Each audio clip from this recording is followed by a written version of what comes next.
As President Obama prepares to hand off the fight against ISIS to the new commander-in-chief, Donald Trump, the White House says there is significant progress. The number of battle-ready fighters inside Iraq and Syria is now at its lowest point that it's ever been. The U.S. estimates there are now 12,000 to 15,000 ISIS personnel, a dramatic decline from the peak in September 2014 when ISIS had amassed close to 32,000 fighters in Iraq and Syria.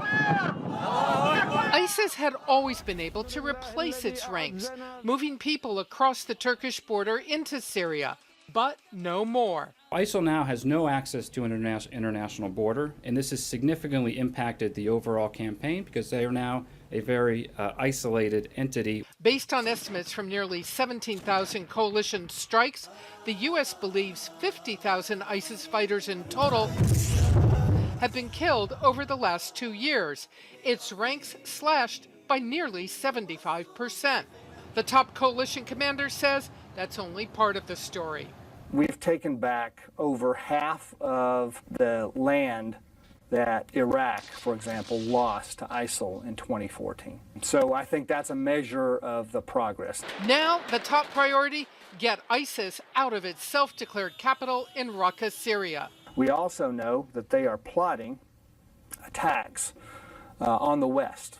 And we know that central to external operations plotting is the city of Raqqa.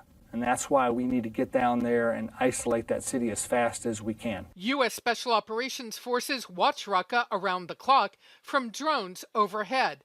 It's all led to key intelligence and a critical strike. One drone struck a vehicle with 3 ISIS leaders inside. Operatives that had been involved, according to the U.S., in attacks against the West. 2 said to have facilitated the deadly attacks in Paris last year. But even with the death of many fighters, ISIS has not given up the fight.